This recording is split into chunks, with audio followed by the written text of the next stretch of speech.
Hello once again, and welcome to the SaskAgToday.com Roundtable.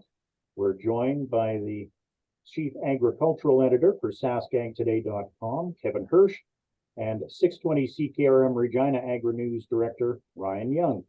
I'm Doug Falconer, GX94 Agriculture Director, and a number of items over the past week, gentlemen, that we wanted to talk about. First of all, just a couple of weeks ago, Kevin, the Saskatchewan Grasshopper report came out, and of course, as expected, Southwest, West Central Saskatchewan are the areas expected to be most hard hit by it.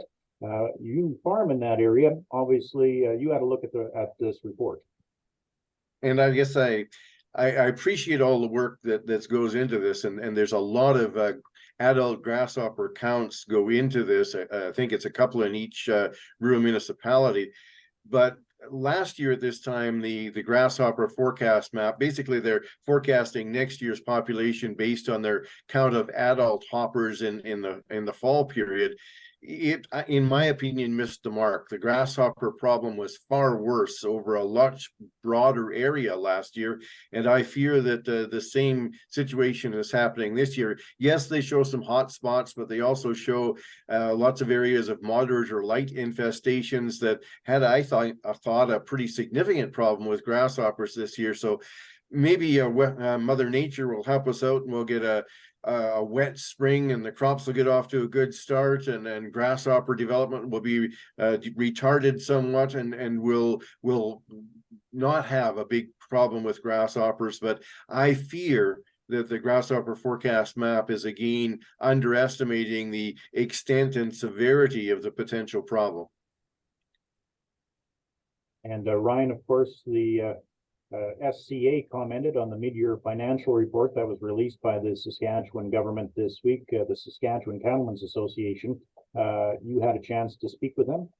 That's right. I had the chance to speak with Grant McClellan, the CEO of the Saskatchewan Cattlemen's Association, and he said that he wasn't surprised by the fact that the provincial government paid as much as they did for crop insurance claims. They were kind of expecting a large amount given the conditions that farmers were facing this growing season. I also asked him about a comment that Finance Minister Donna Harpower made about the drought being unforeseen. And I was kind of puzzled by that at first, because we have the Water Security Agency spring runoff reports that come at the beginning of each year to give a sense of what runoff is going to be like, among other things. And depending on where you were in the province, say southwest or the west part or the east central part, it was either going to be normal or below normal. But for Grant McClellan, when he answered the question, he said, well, it is kind of unforeseen in the sense that producers who are experiencing drought, they didn't really see the fact that, drought was going to last this long. So he kind of sided with the provincial government's comments on that. He also kind of talked a little bit about, sorry, my kind of getting a little bit of a mouthful here. There was a lot of things that he said. So I remember one of those comments being one of the ones that kind of stood out. Kevin, your take on it? I do agree with the provincial government that predicting a drought in advance is very difficult. And a lot of the crops actually got off to, in many areas, got off to a decent start this spring. So by the time you're making your projections, you kind of have to assume average rainfall, because you can't predict what the weather is going to be. And so I do have some sympathy. What I don't quite understand is the accounting principles, because from a crop insurance point of view, producers put in premium, both levels of government put in premium. Over the long term, it has to be actuarially sound, but it fluctuates up and down as to whether you're paying out more than you're bringing in, or whether you're bringing in more than you're paying out. So I'm somewhat surprised that they attribute the payments to each year individually. I would have thought that they would just attribute what the government's contributed in premiums, that would be the budgeted amount. But I have to confess, I don't entirely understand the budgeting procedures and how they attribute crop insurance payouts. And Ryan, you talked about the Water Security Agency briefly, and of course they put out their freeze up report here this week as well. You had a chance to speak with Patrick Boyle on that. That's right. And he said basically it's going to be a dry winter for most areas of the province, especially in the southwest. And one of the interesting points that was brought up in the report was in the drier areas of the province, they're basically going to need above average snowfall in order to stave off extremely dry conditions.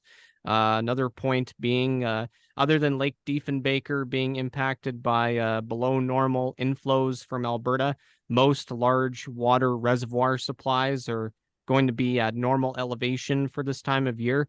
So it kind of gives a little bit of an idea of the freeze up report, that is, of what to expect for this winter. And it kind of serves as that building block, shall we say, for the initial spring runoff report, which is going to come out sometime in early February. So those would be one of the things that kind of stood out to me with regards to the freeze up report.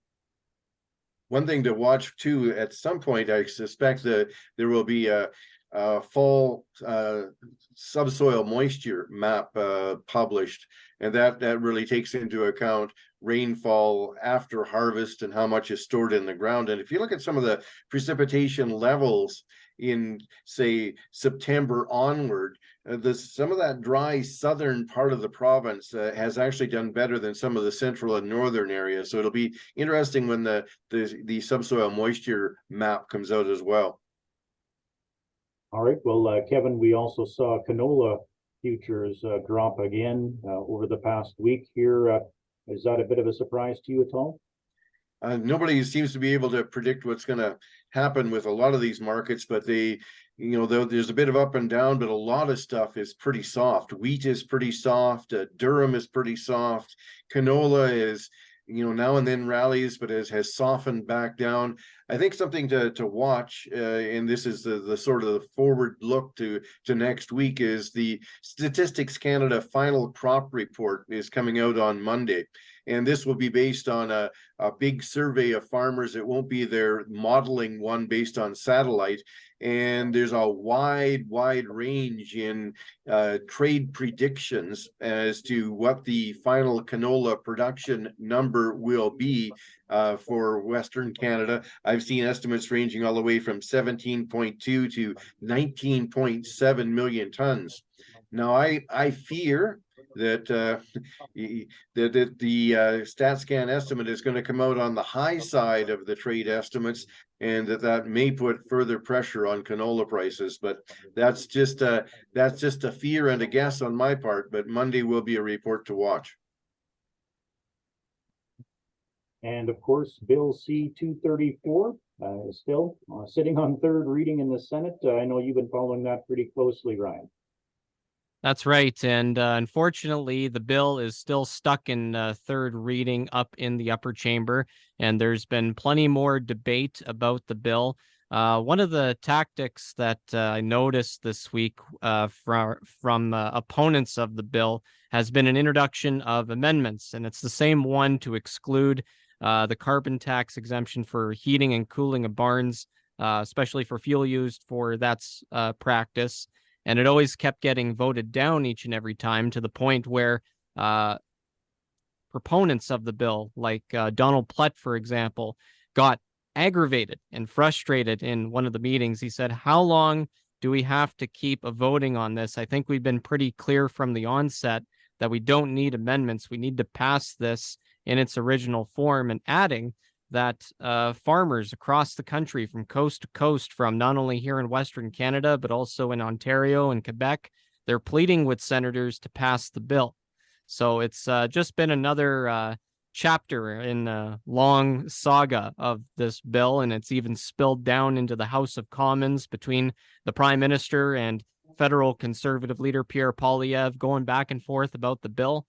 So it's really going across both houses and all across party lines. And Kevin, what do you think of all this? I don't think I ever recall a time when there was so much gamesmanship in the Senate. We're used to it in the House of Commons, but usually when something passes through the House of Commons to the Senate, which is supposed to be the sober second thought on things. And sometimes they'll send it back to the House of Commons with what they see as some useful amendments. But in this case, I don't ever recall seeing so much gamesmanship in the Senate. And if this continues, this may in fact stall this bill till to oblivion again. So it's I don't think that the government is winning very many friends in the ag community by their handling of this. No, absolutely not. And just reminded me of a Tory motion that was introduced in the House of Commons to put pressure on the Senate to pass the bill, but it was defeated. But interestingly enough, the support for the motion, not only from the Tories, but the NDP backed the motion as well. So I thought that was kind of interesting, given the NDP's coalition / relationship with the Liberal government. Well, and the Senate might, sometimes has a useful amendment, but really by the amendments they've been proposing and then proposing, they're really killing much of the intent of the original bill that was passed in the House of Commons. So it's very, very, to me, it's very troubling to see. Yeah, it's kind of hard to predict. I know I've tried to predict it once before and I kind of learned my lesson. So I'm just going to back away from predicting any longer and just saying, let's just see where it goes.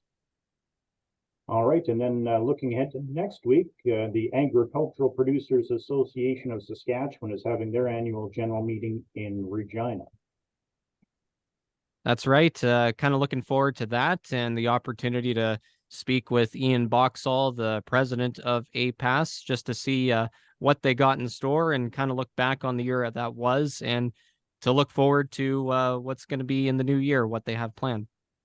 It's taken a long time, but little by little, APAS is really becoming the main voice for agriculture in Saskatchewan, I would suspect. At least that would be my view. Like I'm old enough, I can remember when Saskatchewan Wheat Pool was the main voice.